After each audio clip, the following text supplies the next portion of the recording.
သနာတော်တက္ကရာ2545ခုနှစ်လူတို့ဟောဟာကောဇာတက္ကရာ1363ခုနှစ်ဥရဝတ္တန္တမိုးလရာတိတရင်ကျွလဇန်14ရက်နေ့ဆရာတော်ဘုရားဤတက်တော်54နှစ်ပြည့်ဝိဇာတမင်္ဂလာအထူးတရားအထုပူဇော်ပွဲမှာတရားဖြင့်ပူဇော်နေကြတဲ့အာလုံးတန်ဃာတော်များဆရာကြီးဆရာလေးယောဂီသူတော်စင်ပေါင်းတို့အားဘုန်းကြီးနေ့စဉ်ဟောကြားပြီးတော့လာခဲ့တဲ့မိခိုတိုက်လမြတ်ဓမ္မဆိုတဲ့တရားတော်ဟောကြားပေးမှာဖြစ်ပါတယ်မိခိုတိုက်လမြတ်ဓမ္မဆိုတဲ့တရားတော်မှာမိခိုရမယ့်တရား10ပါးရှိပါတယ်အဲ့ဒီ10ပါးရဲ့10ပါးဟောကြားလို့ပြီးခဲ့ပါဒီနေ့ဘုန်းကြီးတို့ဟောယောဂီများ9ပါးမြောက်ဖြစ်တဲ့မိခိုရမယ်တရားကိုဘုန်းကြီးဟောကြားပြီးတော့ပြမှာဖြစ်ပါပုဏ္ဏသပရံဘိက္ခဝေဘိက္ခုတတိမဟောတိပရမေနတတိနေပက္ကိနသမ္မနာကတောဘိက္ခဝေယတော်များဥจิตသားတို့ပုဏ္ဏသပရံမိခိုရမိတရားနောက်တစ်မျိုးကဘိက္ခုယဟန်သည်ဘိက္ခုတန္တရာဘိက္ခုရှုမြင်၍မဟာတတိပဋ္ဌာန်ဝိပဿနာတရားတွေကိုရှုပွားအားထုတ်လျက်ရှိတဲ့ယောဂီပုဂ္ဂိုလ်သည်တတိမာအမှတ်တတိရှိသည်ဟောတိဖြစ်၏နံပါတ်9မြောက်ဖြစ်တဲ့မိခိုရမယ့်တရားဟာတတိတရားပဲဒီတတိတရားဟာယောဂီများအတွက်တကယ်မိခိုတိုက်တဲ့မိခိုရမယ့်တရားဖြစ်တယ်ဗရမေနာလွန်မြတ်သောတတိနေပက္ကေနာရင့်ကျက်သောတတိတရားနှင့်သမ္မာနာကတောပြည့်စုံသည်ဟောသည်ဖြစ်၏ယောဂီပုဂ္ဂိုလ်ဟာရင့်ကျက်နေတဲ့တတိတရားနဲ့ပြည့်စုံပြီးတော့နေရမယ်အဲ့ဒီတတိတရားရှိတဲ့ပုဂ္ဂိုလ်ဟာအရာရာမှမေ့လျော့နေတယ်ဆိုတာမရှိတော့စီရကတံပြီးကြာမြင့်စွာသောကာလတုန်းကကိုဖြင့်ပြုလို့အပ်ခဲ့ဘူးသောကျင့်ဝတ်ဖြည့်ခြင်းခဲ့ခြင်းကို၎င်းစီရပါတိတံပြီးကြာမြင့်စွာသောကာလစီတုန်းကနှုတ်ဖြင့်မြွတ်ဆိုအပ်ခဲ့ဘူးသောပါဠိသင်ယူပို့ချဟောပြောခဲ့ခြင်းကို၎င်း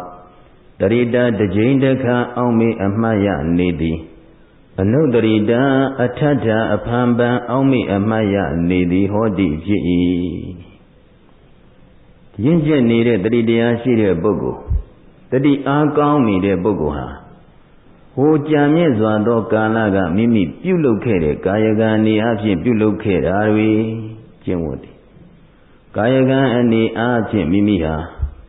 ကျောင်းနေဆောက်လုပ်ပြီးတော့လူတန်းခဲ့တာတွေဖျားတွေတည်ခဲ့တာတွေလမ်းနေခင်းခဲ့တာတွေတရားတွေဆောက်ခဲ့တာတွေ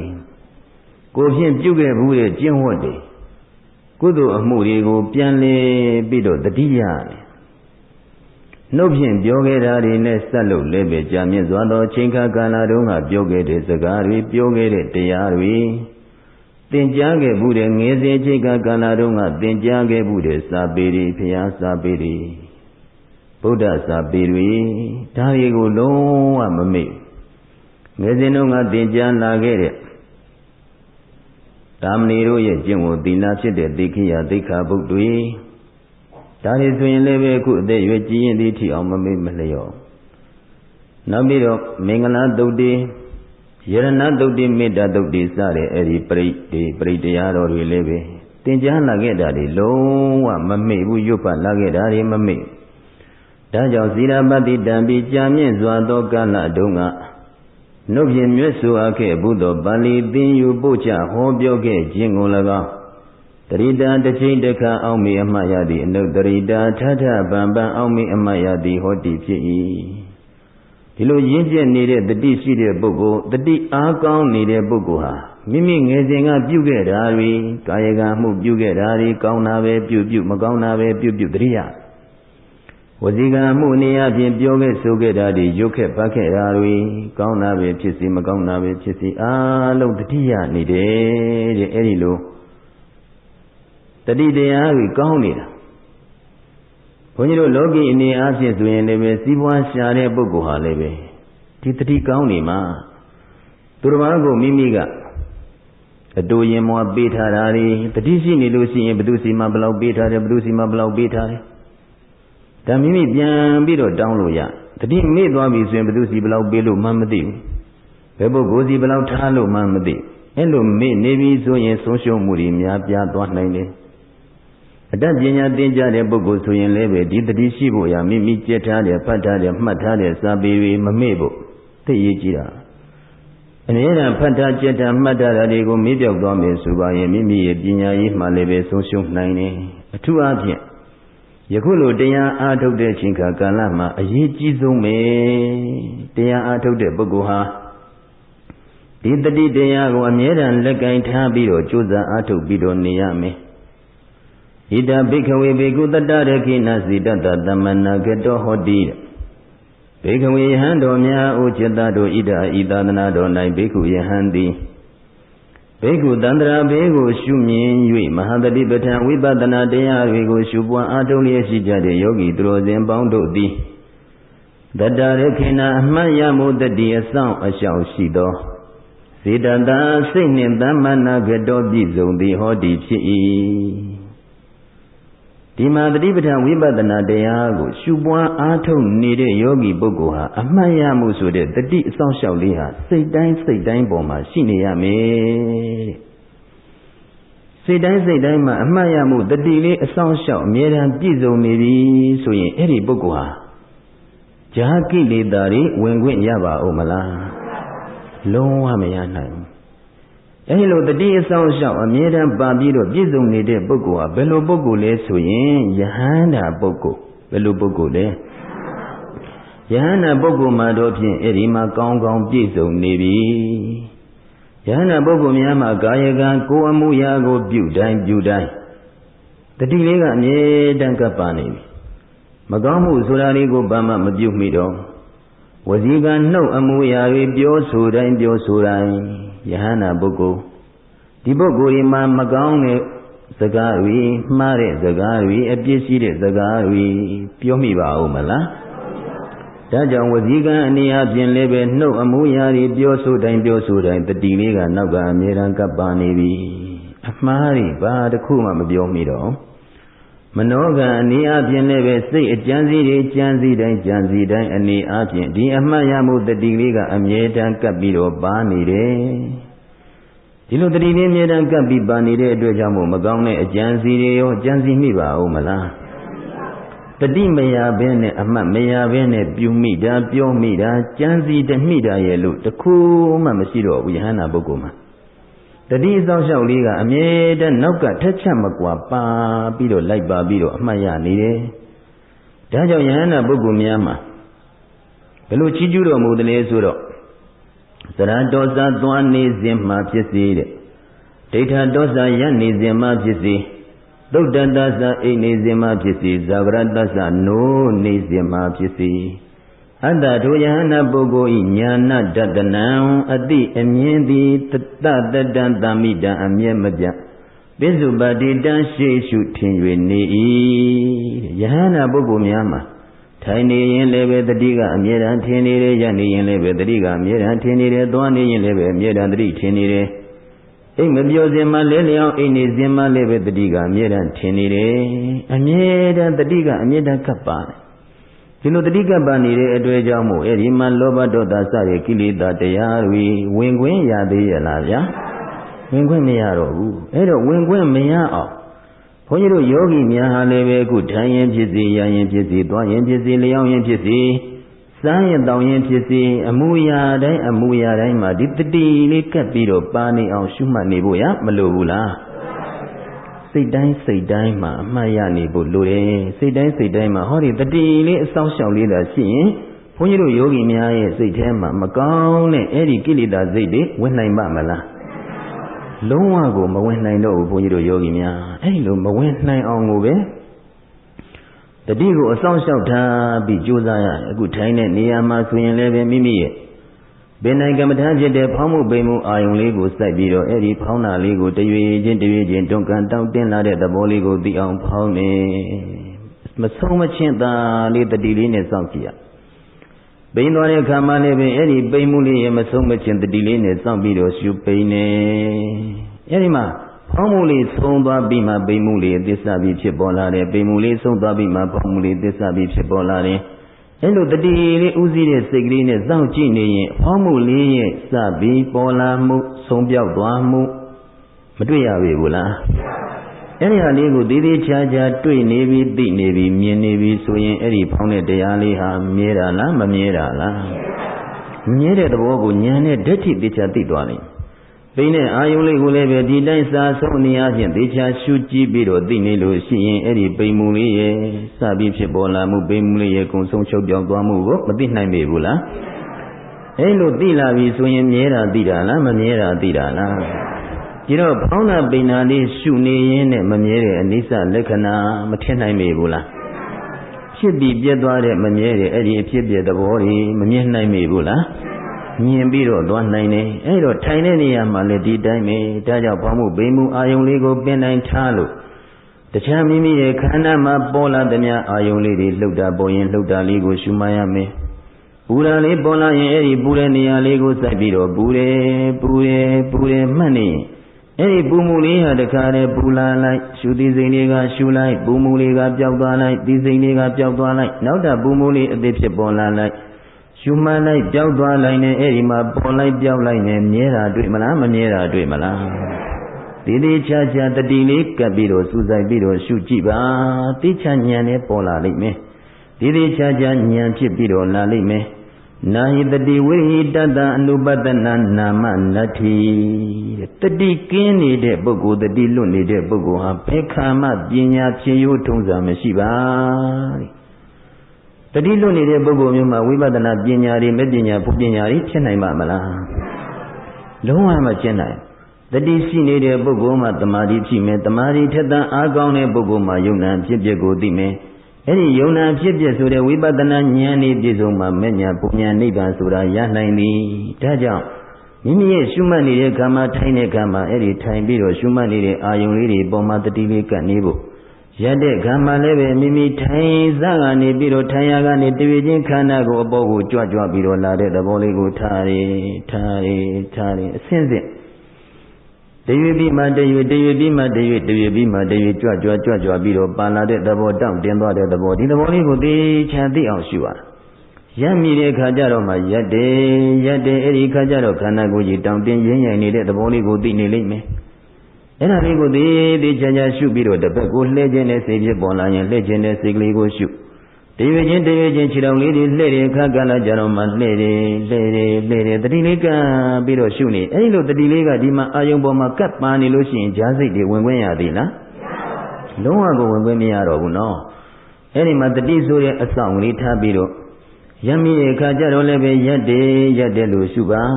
သွားတော့မယ်ဆိုတဲ့အခါကလည်းကြတော့မှမျက်လွှာလေးဖွင့်ပြီးရင်အဲ့ဒီမှာကြွတဲ့ခံမှလည်းခြေောက်လေးကြွလာတာကအစာဆုံးကြွ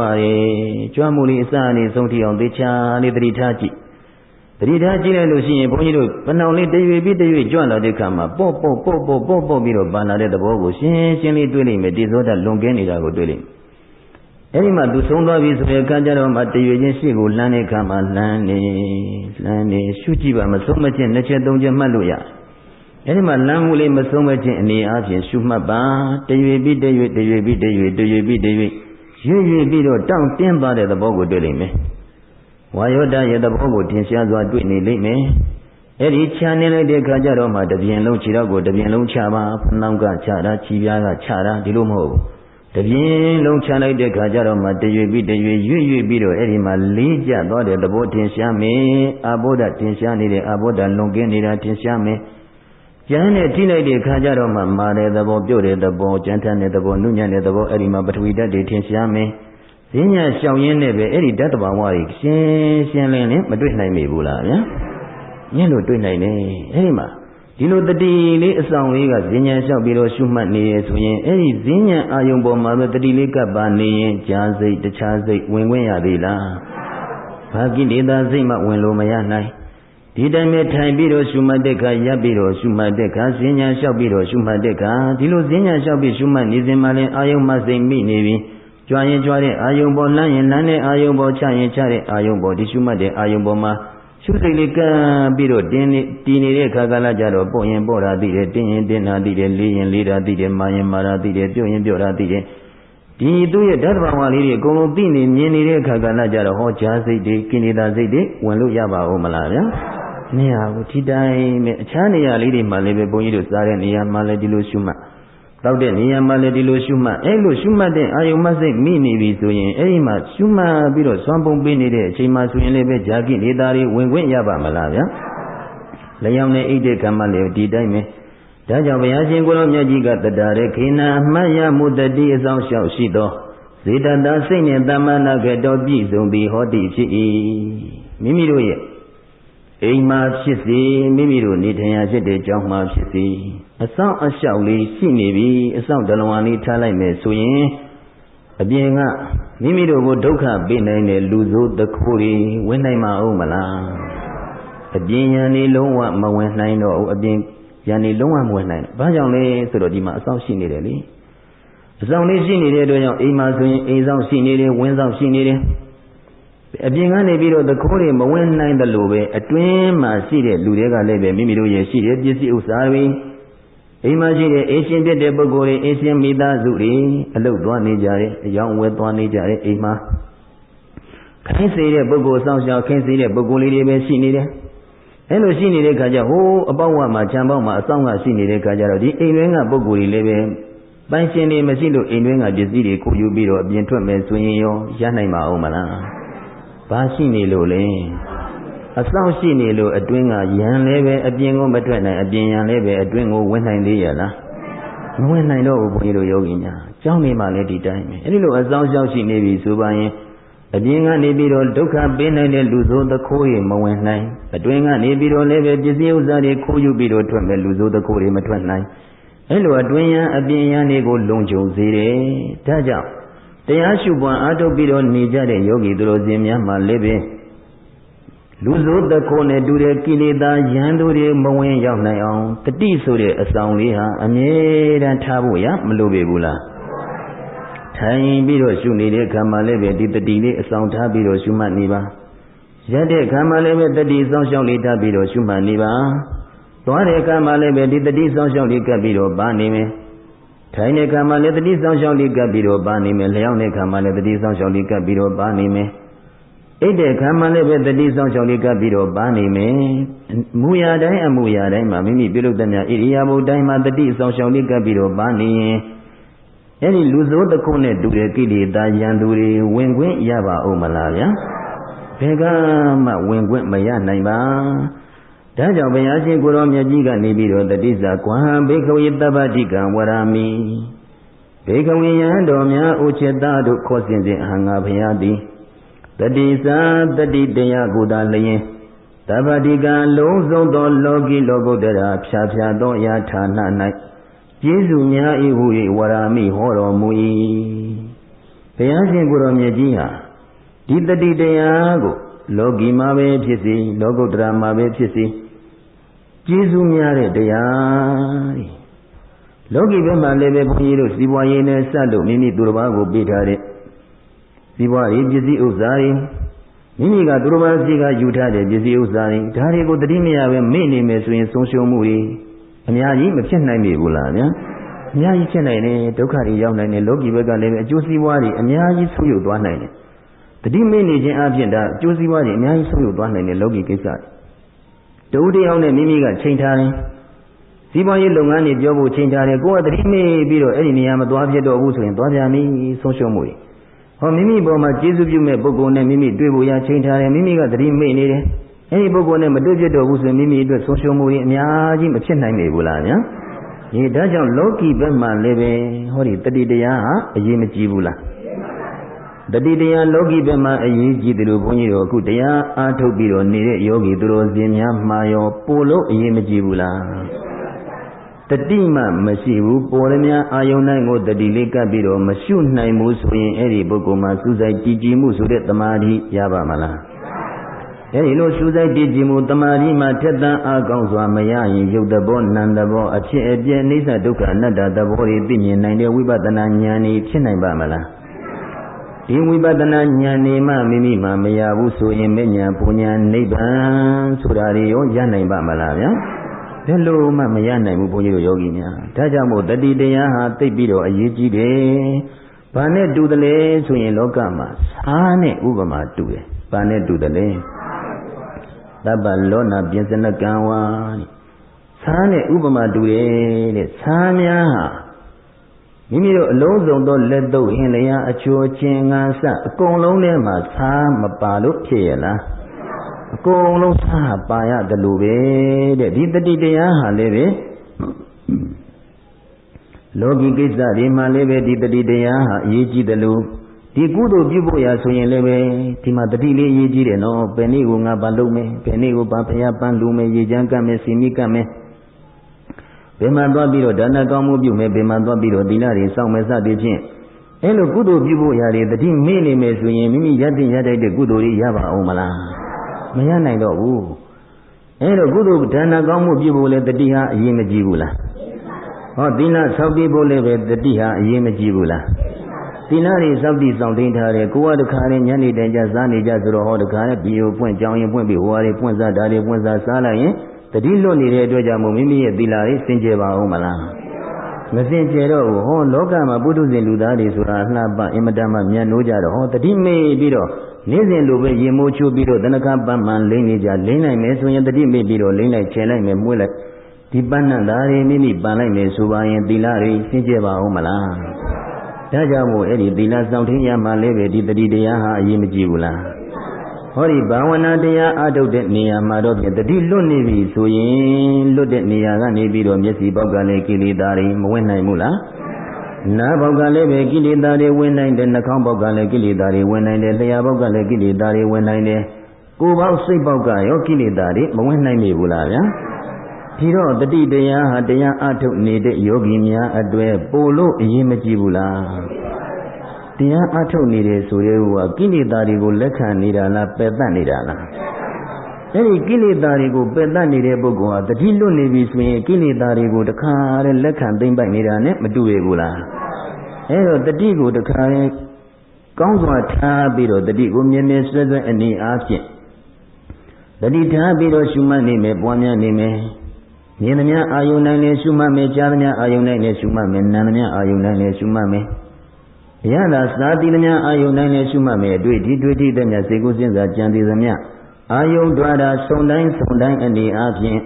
တတိလေးကပ်ပြီးတော့သာရှုမှတ်နေမယ်ဆိုပါရင်အဲ့ဒီကိလေသာရန်သူတွေဝင်နိုင်ပါဦးမလားဗျာမဝင်နိုင်တော့ဘူးဘုန်းကြီးတို့ယောဂီများဒါကြောင့်မို့တတိတရားဟာယောဂီပုဂ္ဂိုလ်များအတွက်အရေးကြီးသည်တတိရှိမှတတိသာမရှိလို့ကတော့ဖြင့်ကိလေသာတွေကဝင်နေတာထိုင်နေတဲ့အခါမှာလည်းကိလေသာတွေကလွတ်နေတတိလွတ်နေပြီဆိုရင်ဝင်လာတာရပ်နေတဲ့အခါမှာလည်းပဲတတိလွတ်နေပြီဆိုရင်ဝင်နေတာပဲသွားနေတဲ့အခါမှာလည်းပဲတတိလွတ်နေပြီဆိုရင်သွားရင်လည်းပဲကိလေသာတွေမဝင်နိုင်ပြီဘူးလားဝင်နိုင်တာပဲသွားနေရင်လည်းကိလေသာတွေကဝင်နေတာပဲဥရဟိုပဲလျောင်းဆက်အိတ်နေရင်လည်းပဲကိလေသာတွေဝင်တာပဲဒါကြောင့်ကိလေသာတွေမဝင်နိုင်ဖို့အတွက်တတိဟာအရေးကြီးဆုံးပဲတဲ့အရာရာမှာတတိမပါလို့ရှိရင်ဒီတတိမပါဘူးဆိုရင်ကတော့ဖြင့်ရာရာမှာကတော့ဖြင့်အကျိုးတွေဆုပ်ယုပ်နိုင်တာကြီးတယ်ပဲလောကီဘက်ကလည်းလောကီအကျိုးတွေဆုပ်ယုပ်နိုင်တယ်လို့ခုလောကုတ္တရာဖြစ်တဲ့တရားအားထုတ်နေတဲ့ပုဂ္ဂိုလ်ဟာလည်းတတိလွတ်နေပြီဆိုရင်မိမိရဲ့ရတဲ့ရတိုက်တဲ့ဝိပဿနာဉာဏ်နေရဖို့အတွက်အကျိုးမဆုပ်ယုပ်ပေဘူးလားဗျာအကျိုးဆုပ်ယုပ်တာပဲဒါကြောင့်အတာကောဣဒံဘိခဝေယမဇရိယဝုဒိတံတဝရတံပဟာနတံဝိရာဂတံနိရောဓတံတိသဗ္ဗာနိတတိယဧဝရခိတပ္ပာနိဘေကဝေယဟံတော်များဥจิตတို့အထာကောစင်စစ်သောကဣဒံဗြဟ္မစရိယံဣဒံဗြဟ္မစရိယံဤမြတ်သောအကျင့်ကိုကျင့်ခြင်းသည်သံဝရတံကုသိုလ်တရားကိုစောင့်ရှောက်ခြင်းဟာဗဟာနာတံအကုသိုလ်တရားကိုပယ်ခြင်းဟာအခုဘုန်းကြီးတို့မြင့်မြတ်တဲ့အကျင့်ဖြစ်တဲ့ဝိပဿနာအကျင့်တရားတွေတတိပဋ္ဌာန်အကျင့်တရားတွေကိုကျင့်နေတယ်ဒီလိုကျင့်ကြံအားထုတ်နေခြင်းဟာဘာလဲဆိုရင်ကုသိုလ်တရားတွေတိုးပွားဖို့အတွက်ဓမ္မမှန်လိုက်တိုင်းကုသိုလ်ဖြစ်နေတယ်ဝိပဿနာကုသိုလ်တွေဘာကုသိုလ်တွေလဲ တစ်ချက်မှန်လိုက်ရင်ဝိပဿနာကုသိုလ်တွေတစ်ချက်ဖြစ်နေတယ်ဓမ္မမှတ်လိုက်ရင်ဝိပဿနာကုသိုလ်တွေဓမ္မဖြစ်နေတယ်မှတ်လိုက်တိုင်းမှတ်ချက်တိုင်းဟာကုသိုလ်တွေကြီးတဲ့ဖြစ်နေတာဆိုတော့အဲဒီလိုဝိပဿနာတရားရှုနေတဲ့ပုဂ္ဂိုလ်ဟာကုသိုလ်တရားတွေဆုပ်ယုပ်နေတာလားတိုးပွားနေတာလားသံဝရတံကုသိုလ်တရားတွေတိုးပွားဖို့အတွက်စောင့်ရှောက်ခြင်းဟာဘာဟာနာတံအကုသိုလ်တရားတွေကိုပယ်ခြင်းဟာဒီတော့မိမိကပေါ်သမျှအာယုံလေးကိုထိုင်ရင်လည်းပဲထိုင်တဲ့အာယုံရရင်လည်းပဲရက်တဲ့အာယုံသွားရင်လည်းပဲသွားတဲ့အာယုံလျောင်းရင်လည်းပဲလျောင်းတဲ့အာယုံဒီရှုမှတ်တဲ့အာယုံပေါ်မှာရှုစိတ်လေးတစ်ခါတည်းကပ်ပြီးတော့ဒီနေအောင်ရှုနေတဲ့အချိန်လေးမှာလောဘဆိုတဲ့ကိလေသာတွေဒေါသဆိုတဲ့ကိလေသာတွေမောဟမာနဆိုတဲ့ကိလေသာတရားတွေအကုသိုလ်တရားတွေဝင်နိုင်သေးရလားဗျာဓမ္မမှတ်လိုက်တာနဲ့အဲ့ဒီအကုသိုလ်တွေတစ်ခါတစ်ချက်ပယ်ပြီးသားဖြစ်သွားတယ်ဓမ္မမှတ်လိုက်တာနဲ့အကုသိုလ်တွေတစ်ချက်ပယ်ပြီးသားဖြစ်သွားတယ်ဘာနဲ့တူတယ်လဲဆိုတော့ဘုန်းကြီးတို့ဒီလက်သမားဆရာတရားဟာမလိုအပ်တဲ့တစ်တွေကိုသူ့ရဲ့တခါတည်းရဲခြင်းနဲ့တစ်ချက်ခုတ်ချလိုက်တာနဲ့တပြိုင်နက်တည်းအဲ့ဒီအသားတွေတစ်ချက်ခွာကနေဆိုပဲ့ပြီးတော့ကျသွားတစ်ချက်ခုတ်ချလိုက်တာတပြိုင်နက်တည်းအဲ့ဒီတစ်ချက်မလိုအပ်တဲ့အသားတွေတခါတည်းဖဲပြီးတော့ထုတ်နေတယ်လို့ပဲအခုယောဂီများဟာလည်းပဲတစ်ချက်မှန်လိုက်ကိလေသာတွေကတခါတည်းပယ်သွားလိုက်တစ်ချက်မှန်လိုက်ကိလေသာတွေကိုပယ်ပြီးဖြစ်သွားလိုက်အဲ့ဒီတော့မှတ်ချက်တိုင်းဟာကိလေသာတွေအနာကိုမကတ်နိုင်တော့ဘူးဝင်နိုင်သေးရဲ့လားဗျာဒါကြောင့်ပဟနတ္တအကုသိုလ်တရားတွေကိုပယ်ခြင်းငှာ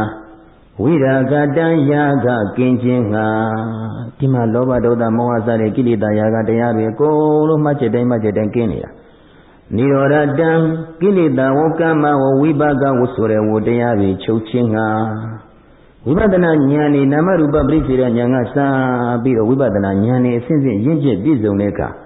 မဲအစဉ်စဉ်ပိုအစဉ်စဉ်ဆက်ရောက်ပြီးကိလေသာအသောကုန်ခန့်ယဟနာဖြစ်ပြီးဆိုရင်ကတော့ဖြင့်အဲ့ဒီကိလေသာကိုကာမဝဝိပါကဝဆိုတဲ့အဲ့ဒီဝဆင်းရဲတွေမချုပ်ငြိမ်းနိုင်ပြီဘူးလားဗျာအဲ့ဒီလိုချုပ်ငြိမ်းနိုင်ဖို့ရအတွက်ဝတ္တိတံကျင့်သုံးတော်မူ၏တဲ့ဒီဗြဟ္မစရိယမြင့်မြတ်တဲ့ဒီတတိပဋ္ဌာန်တရားမဲ့ခင်အကျင့်တရားတွေကျင့်ကြံပွားများအားထုတ်နေတဲ့ပုဂ္ဂိုလ်ဟာအဲ့ဒီဝတ်ဆင်းရဲတွေချုပ်ငြိမ်းဖို့အတွက်အားထုတ်နေကြတာယာဂတရားတွေကင်းဖို့အတွက်အားထုတ်နေကြတာအဲ့လိုအားထုတ်နေတဲ့အခါကလည်းမှာဘာသာရေးကြီးဆုံးလဲဆိုတော့ဣတိတုတပ္ပနိယလုံးစုံသောတရားတို့ကိုတတိယဧဝတတိတရားဖြင့်သာလျက်ခီတပ္ပနိစောင့်ရှောက်အပ်ကုန်၏ကုသိုလ်တရားတွေတိုးပွားဖို့လည်းပဲတတိတရားလေးကစောင့်ရှောက်ပေးတာဘယ်သူကစောင့်ရှောက်ပေးလဲကဲတတိလွတ်နေပြီဆိုရင်ကုသိုလ်တွေရောဖြစ်ပါဦးမလားတတိလွတ်နေတဲ့ပုဂ္ဂိုလ်တခါတည်းထိုင်ရင်းနဲ့မေ့နေတဲ့ပုဂ္ဂိုလ်ထိုင်ရင်းနဲ့ငိုက်နေတဲ့ပုဂ္ဂိုလ်ထိုင်ရင်းနဲ့တတိလွတ်နေတဲ့ပုဂ္ဂိုလ်အဲ့ဒီပုဂ္ဂိုလ်မှာတခါတည်းဝိပဿနာကုသိုလ်တွေရပါဦးမလားဝိပဿနာကုသိုလ်တွေမရတော့ဘူးအဲ့တော့တတိလွတ်ပြီးတော့မရှုပဲမမှတ်ပဲနေပြီဆိုရင်ဟောအကုသိုလ်စိတ်တွေရောမဝင်မေဘူးလားဝင်လာပြန်ရောဟောလောဘဒေါသမောဟစတဲ့ကိလေသာတွေကရောမဝင်နိုင်မေဘူးလားဝင်နေတာပဲအဲ့ဒီတော့အဲ့ဒီအကုသိုလ်တရားတွေလည်းမဝင်နိုင်အောင်လောဘဒေါသမောဟဆိုတဲ့ကိလေသာတရားတွေလည်းမဝင်နိုင်အောင်အာယုပေါ်သမျှလေးတွေကိုတတိဥသိတဲ့စိတ်ကလေးနဲ့ရှုနေပြီးပွားနေပြီးအားထုတ်နေပြီးဆိုရင်အကုသိုလ်စိတ်တွေရောဝင်နိုင်သေးရဲ့လားလောဘဒေါသစတဲ့ကိလေသာတရားတွေရောဝင်နိုင်သေးရဲ့လားအဲ့ဒီလိုသာဆက်လက်ပြီးတော့တတိကပ်ပြီးတော့ရှုပွားအားထုတ်သွားမယ်ဆိုပါရင်မဲ့ဆင်းဆင်းဘိုးဆင်းဆင်းဆက်ရောက်ကိလေသာအသောကုန်ကံယန္နာဖြစ်ပြီးဆိုရင်အဲ့ဒီပုဂ္ဂိုလ်ဟာကိလေသာဝကမ္မဝဝိပါကဝဆိုတဲ့ဒီဝဆင်းရဲတွေမချုပ်ငြိမ်းနိုင်ပေဘူးလားဗျာကဲဒီတော့ဒီဝဆင်းရဲတွေချုပ်ငြိမ်းနိုင်ဖို့အတွက်ဟာဒီတတိတရားမပါလို့ရရဲ့လားကဲတတိမပါလို့ကတော့ဘယ်နေရာမှမရဘူးဘုန်းကြီးတို့ယောဂီများဒါကြောင့်တတိတရားဟာအရေးကြီးသလားအရေးမကြီးဘူးလားအရေးကြီးတယ်ဒီလိုအရေးကြီးလို့ဘုရားရှင်ကိုရောမြတ်ကြီးကမပမတံဘယတောဒိဋ္ဌဝအပမဒိသခေမတော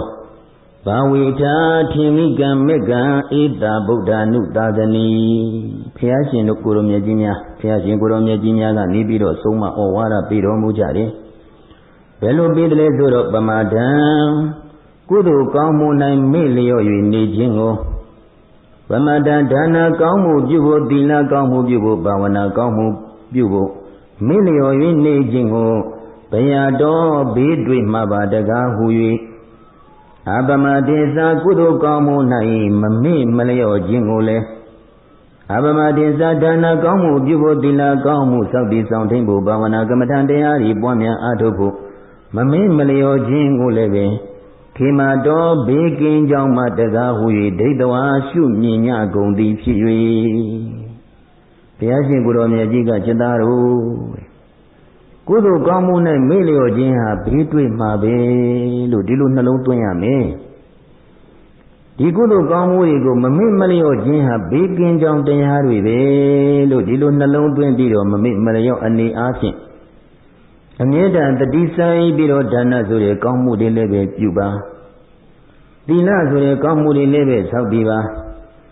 သမထဘာဝနာတရားတွေလည်းပဲပွားများအားထုတ်ပါဝိပဿနာဘာဝနာတရားတွေလည်းပဲပွားများအားထုတ်ပါတကယ်လို့မိမိဟာဒီဒါနကောင်းမှုလည်းမပြုသီလလည်းမဆောက်ဘာဝနာတရားတွေလည်းမပွားဘူးဆိုပါရင်အဲ့ဒီပုဂ္ဂိုလ်ဟာနောက်တာဘဝအသစ်တွေမရနိုင်ပြီဘူးလားတော့အပေဘေးတွေရောမတွေ့နိုင်ပြီဘူးလားဒါကြောင့်ဘေကဝေယံတို့များဥจิตတို့ပမာဒံကုသိုလ်ကောင်းမှု၌မေ့လျော့၍နေခြင်းကိုပမာဒံဒါနသီလဘာဝနာဆိုတဲ့ကုသိုလ်ကောင်းမှု၌မေ့လျော့၍နေခြင်းကို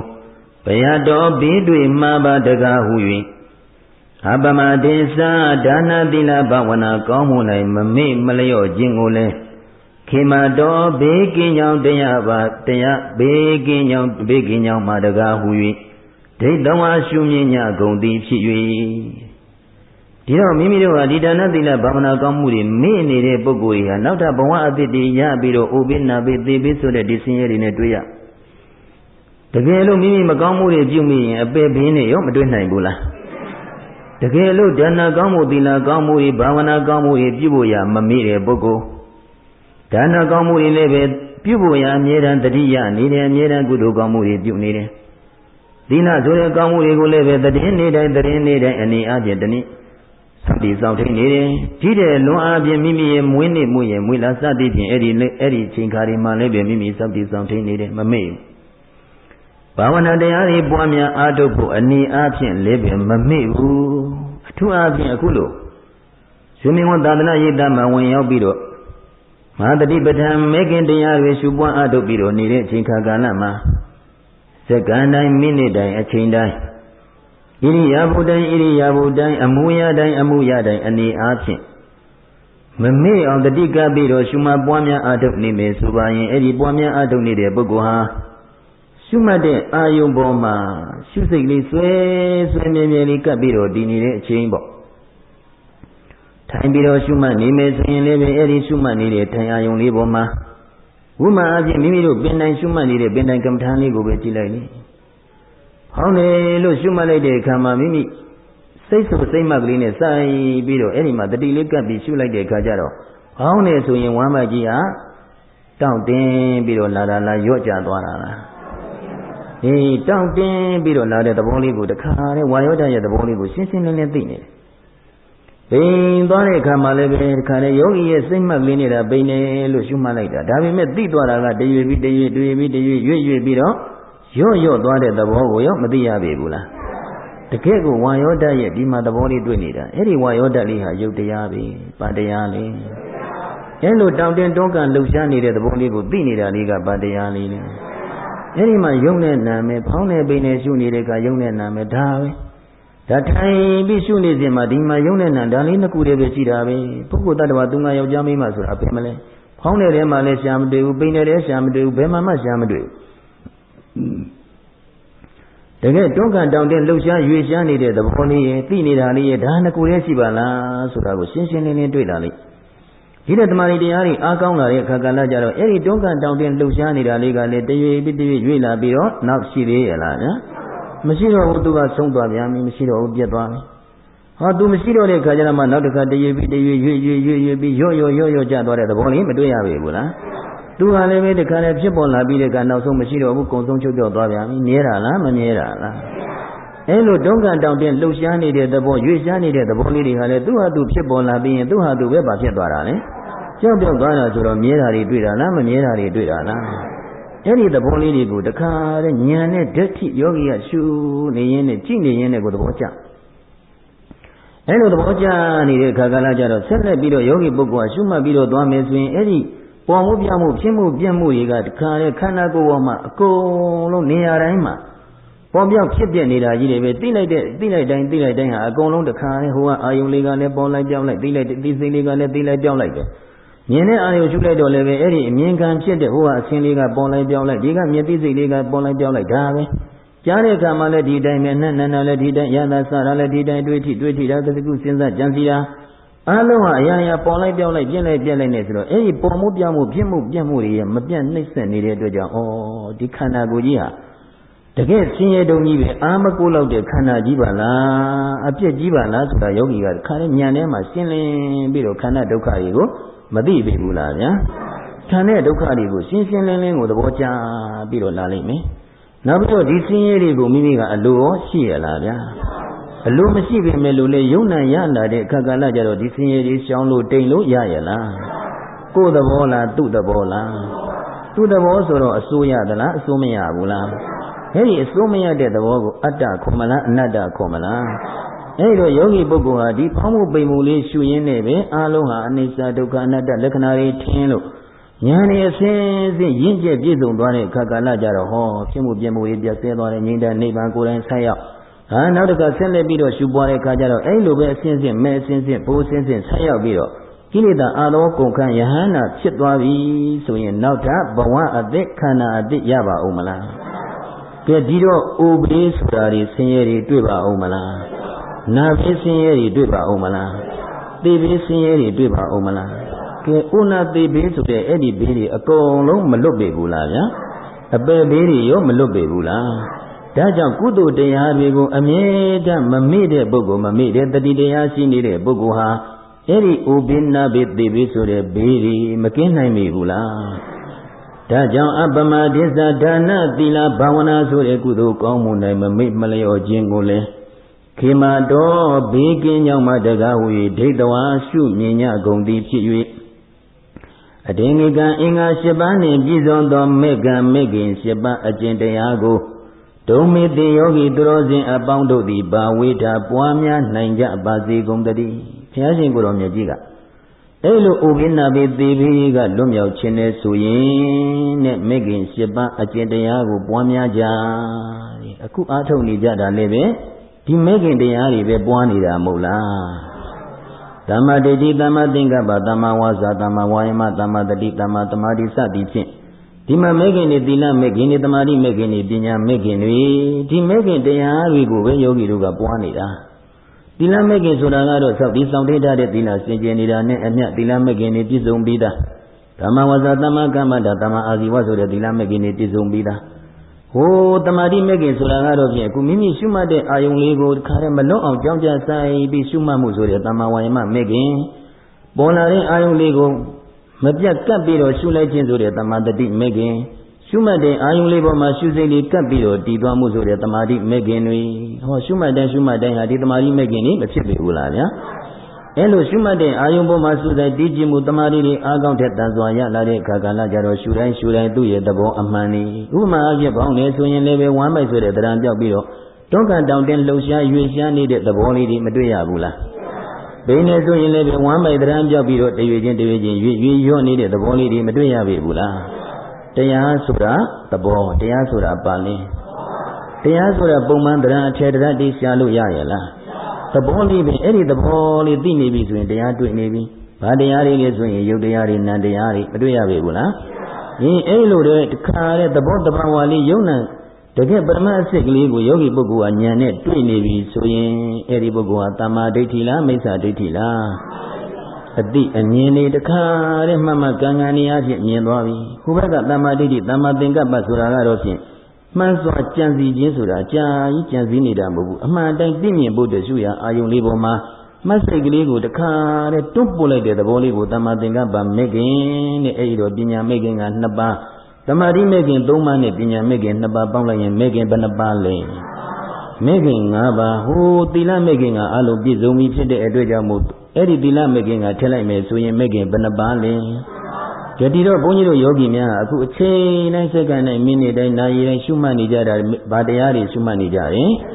ဒီမေခင်7ပါးတရားတွေပဲဒါကြောင့်အထင်ကြီးကအင်္ဂါ7ပါးနဲ့ပြည့်စုံသောမေခင်7ပါးကျင့်တရားကိုတုံမေသင်ယောဂီသူတော်စင်ပေါင်းတို့သည်ပါဝေထားပွားများနိုင်ကြပါစေကုန်တည်း သာဤကဲ့သို့ဆုံးမဩဝါဒပေးခြင်းသည်ဗုဒ္ဓနာဘုရားရှင်တို့၏အနုသာဒနီအဆုံးအမဩဝါဒတရားဖြစ်ပါပေတော်တည်း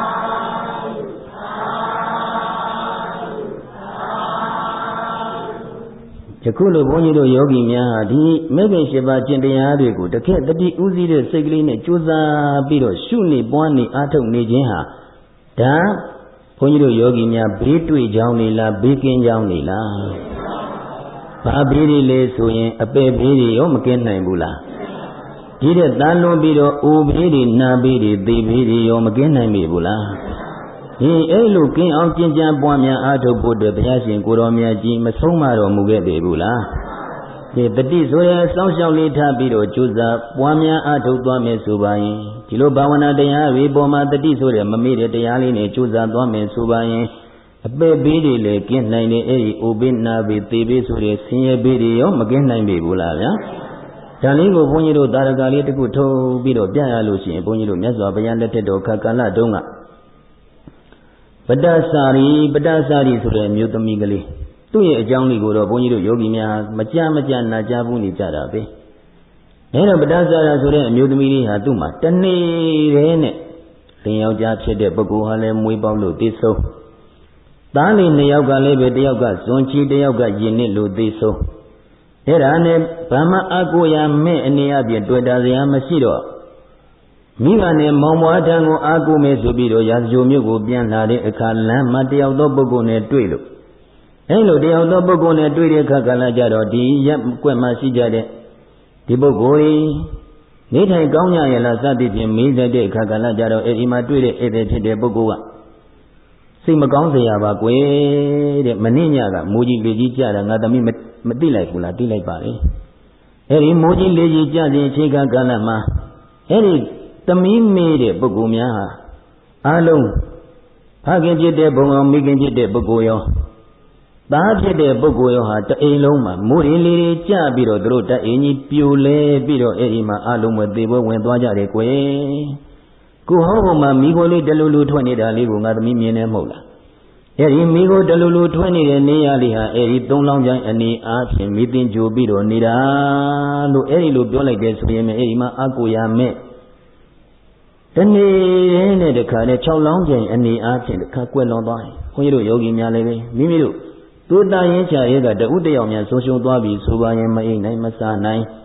မပြောနိုင်တော့အောင်ရင်ထဲမှာခံစားနေရတာတွေမရှိပြီဘူးလားဗျာ။ခံစားရတယ်အခုဒီမှာ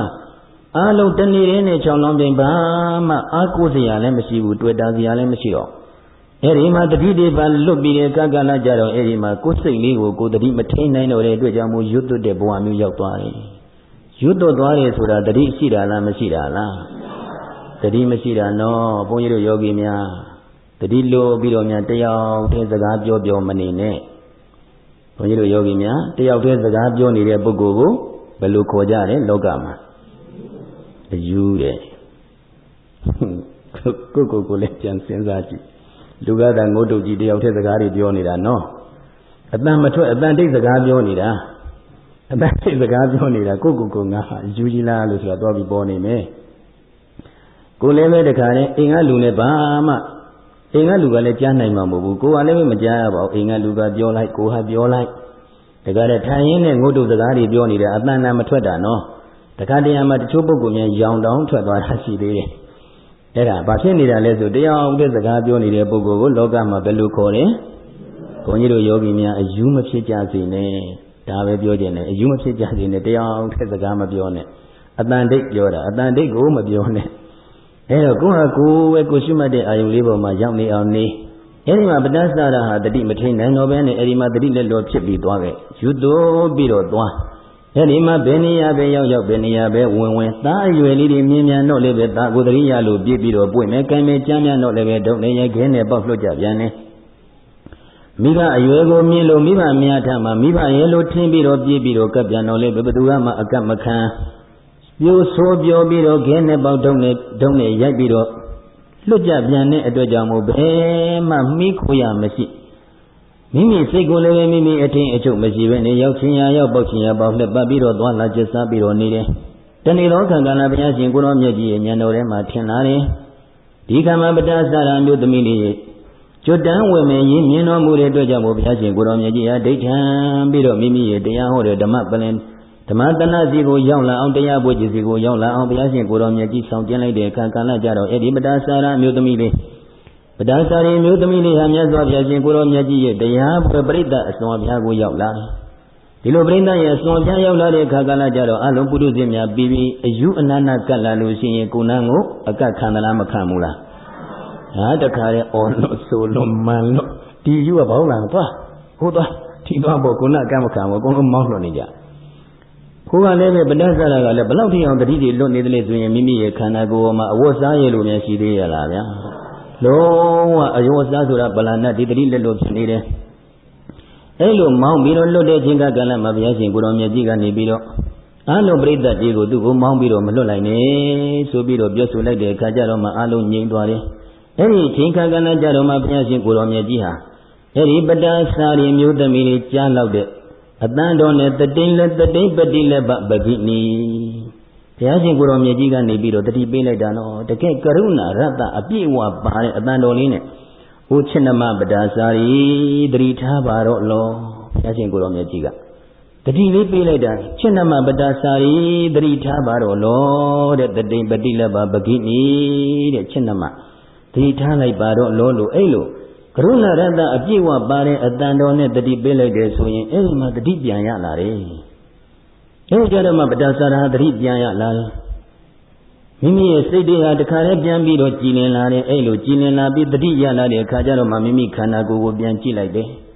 ခန္ဓာကိုယ်မှာအဝတ်စားရလို့ဗလဏတ်တိဖြစ်နေတာကိုသိတဲ့အခါကျတော့အဲ့ဒီကြမှာရှင်းရမှကြောက်ရမှသိလာပြီရှင်းရကြောက်ရမှသိလာပြီဆိုရင်သူဟာယူသေးရလားဗျာမယူတော့ဘူးအဲ့ဒီမှာတတိတွေပြန်ပြီးတော့ဝင်လာပြီတတိတွေပြန်ရလာပြီသို့တော့ကတတိရှိရလားဗျာသူ့ဟာလုံးဝတတိမရှိဘူးတတိလည်းလို့ဖြစ်နေတယ်အခုတတိလေးပြန်ရလာပြီဆိုတဲ့အခါကျတော့ရှင်းရမှလည်းသိလာပြီကြောက်ရမှလည်းသိလာပြီအဲ့ဒီမှာမတ္တယနေရာကနေပြီးတော့အသာလေးငုတ်တုတ်လေးထိုင်ချလိုက်တယ်ဒီအချိန်မှာနိနာမရှိတဲ့ပုဂ္ဂိုလ်ကနေပြီးတော့ခြုံထားတဲ့တပည့်ဆောင်ကြီးကိုအဲ့ဒီမှာလှမ်းပြပစ်ပေးလိုက်တဲ့အခါကျတော့အဲ့ဒီအပေါ်ယုံကြီးကိုပဒါစာရီဆိုတဲ့မျိုးသမီးလေးကအကုန်လုံးတကိုယ်လုံးကိုလုံခြုံအောင်ရစ်ပတ်ပြီးတဲ့အခါကျတော့မှမြတ်စွာဘုရားရှင်ကိုတော်မြတ်ကြီးထမ်းမောက်ရောက်လို့ဘုရားရှင်ကိုတော်မြတ်ကြီးရဲ့နှစ်ဖူးနဲ့ဘုရားရှင်ကိုတော်မြတ်ကြီးရဲ့ခြေပမိုးတော်နဲ့သူ့ရဲ့နှစ်ဖူးနဲ့တခါတည်းပုတ်တိုက်ပြီးတော့ငိုယိုပြီးတော့သူ့ရဲ့ဖြစ်ကြောင်းဂုဏ်ရှင်ကိုဘုရားရှင်ကိုတော်မြတ်ကြီးလျှောက်ပြီးတော့ဘုရားရှင်ကိုတော်မြတ်ကြီးမှတပါတပိတော်မှာအားကိုးရမရှိပါဗျာတပိတော်ရဲ့အားကိုးရမိကိုရဖြစ်တော်မူပါမြတ်စွာဘုရားလို့အဲ့ဒီမှာလျှောက်ထားတယ်ဒီကမှာဘုရားရှင်ကိုတော်မြတ်ကြီးကရှင်းနမပတ္တစာရာဒီလိုသားကြောင့်ပဲသားဒီသားတွေကြောင့်တင့်ရဲ့ခင်မွန်းလင်ယောက်ျားတွေကြောင့်တင့်ရဲ့မိဘနှစ်ပါးနဲ့မောင်ပွားတွေကြောင့်ငိုခွင့်ရတဲ့မြစ်ရွေတွေဟာတဲ့တကယ်လို့မခမ်းမကြောက်ပဲနဲ့ရှိမဲ့ဆိုပါရင်သမုဒ္ဒရာ၄ဆင်းမှာရှိတဲ့ရေတဲ့တောင်များလိမ့်မယ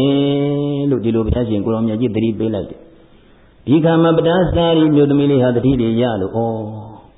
့ဒီမိဘမောင်ဘွားအတွင်းငိုခဲ့ရတဲ့မြစ်ရည်တွေဟာဒီဘဝတွေမဟုတ်ပါလားဘဝဆက်တိုင်းငိုခဲ့ရပါလာ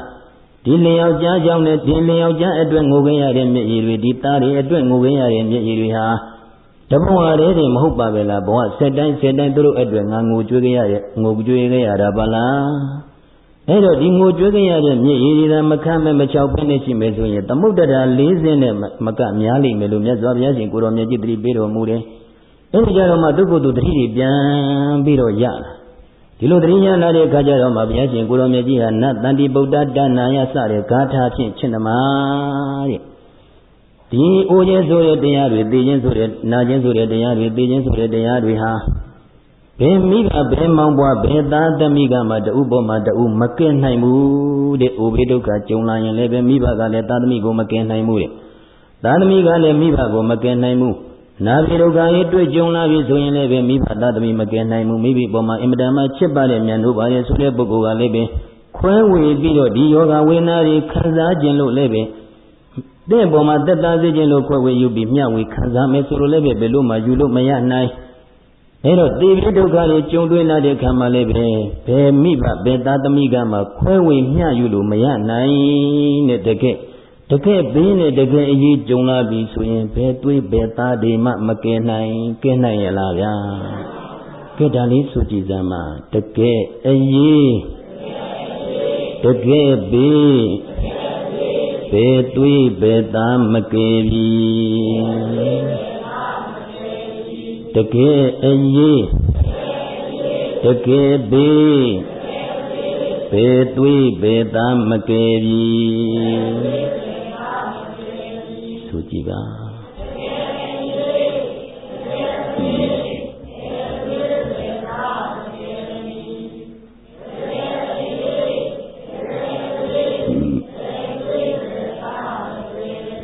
ဒီလိုဘုရားရှင်ကိုရောမြတ်ကြီးကချက်နှမတဲ့ဘယ်မိဘဘယ်သားသမီးကမှဒီလိုဥပိ္ပနပိသေပိကျုံတွေ့လာတဲ့ခါမှာ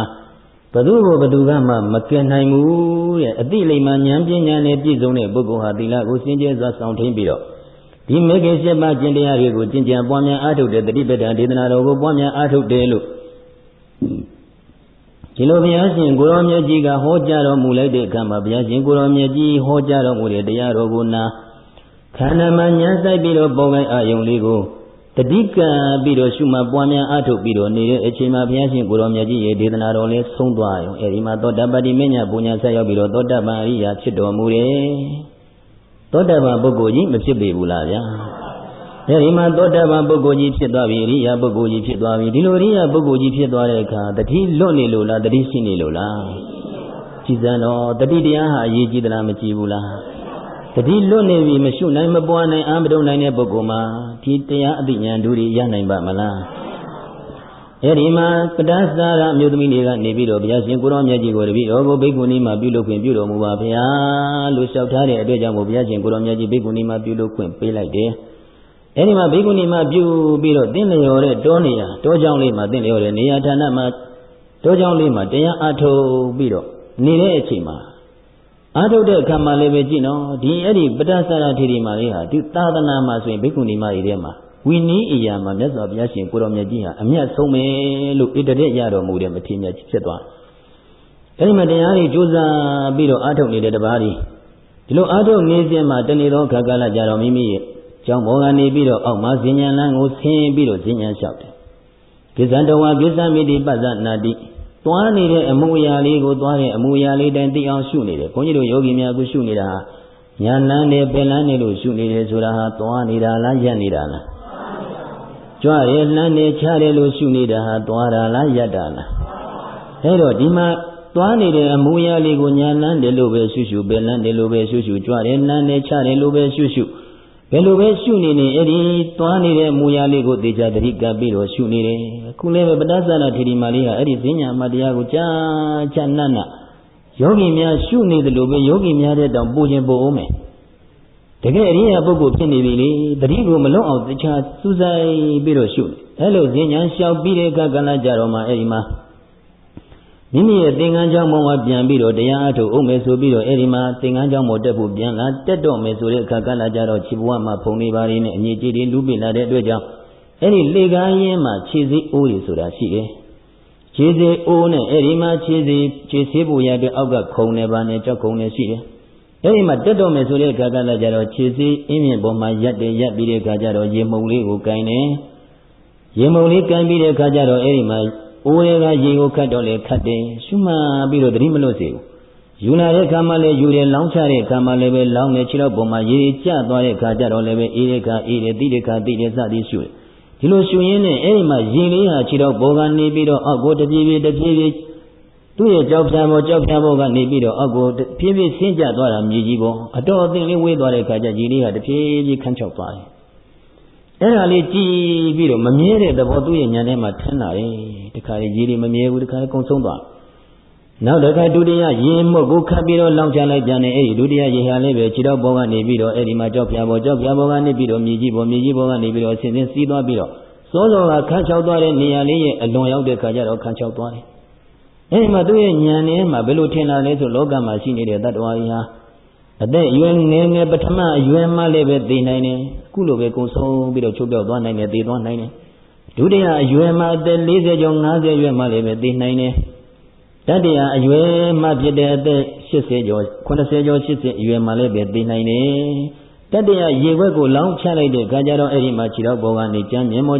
ကနေပြီးတော့မြေကြီးပေါ်တဖြည်းဖြည်းစီးပြီးတော့ဆင်းသွား အဲလိုစီစဉ်သွားပြီးတော့ပထမနေရာဒုတိယနေကုန်းဆုံးသွားတဲ့နေရာကျော်လွန်ပြီးတော့နောက်တတိယနေရာရောက်တဲ့အခါမှာရေလေးခန်းချောက်သွားတယ်အဲဒီရေလေးခန်းချောက်သွားတဲ့သဘောလေးကိုကြည့်ပြီးတော့အလုံးတတ္တဝါတွေဟာပထမရွယ်လေသိနိုင်တယ်ဒုတိယရွယ်လေသိနိုင်တယ်တတိယရွယ်လေသိနိုင်တယ်ဆိုတဲ့မမြဲတဲ့အဲဒီမှာအနိစ္စပညာတစ်ခါတဲ့ဉာဏ်နဲ့ဖြစ်ပေါ်လာတယ်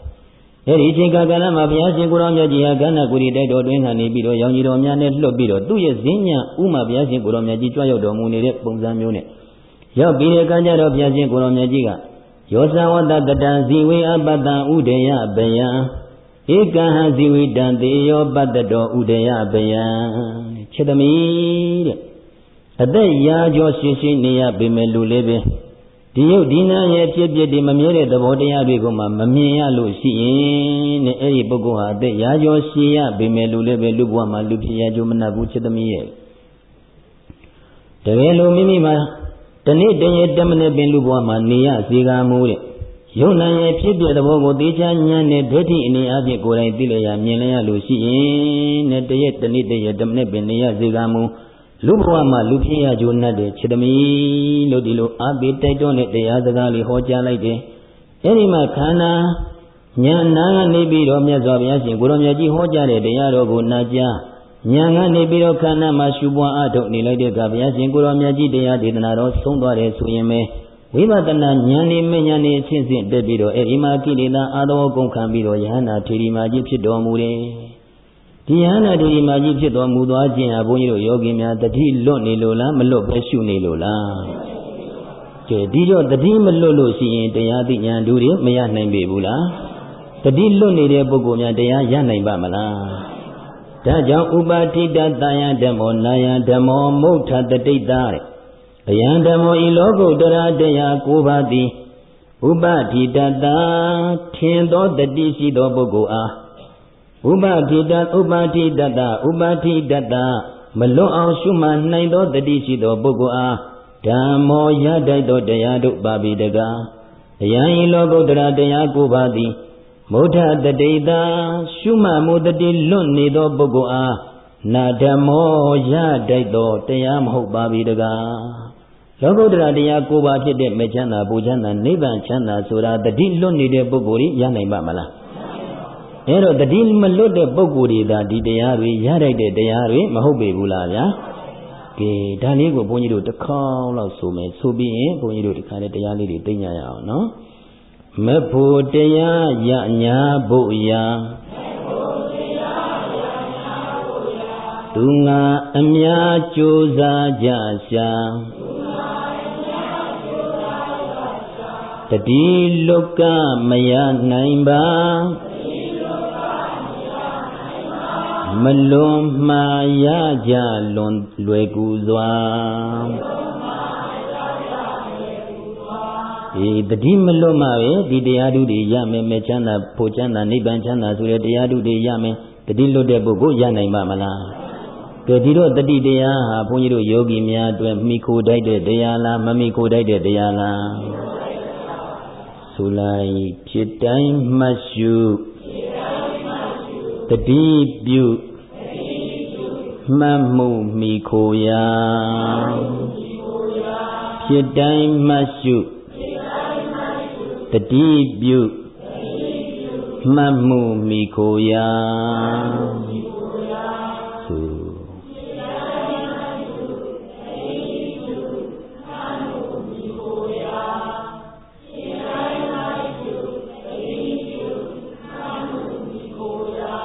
အယံပိဓမ္မောနာထကရဏောဘေကဝေယဟံတော်များအိုจิตတို့အယံပိဓမ္မောဤကဲ့သို့တတိရှိသူဖြစ်ခြင်း၏သဘောတရားသည်လီနာထကရဏောမိကိုရာကိုပြုတတ်သောတရားတို့ပါပေသည်ဣတိဤသို့ဘဂဝါတို့ဘုန်းတော်သခင်ဘုရားရှင်ကိုရောမြတ်ကြီးသည်ဟောစာကောင်းစွာမသွေဟောကြားတော်မူခဲ့ပါပေတည်း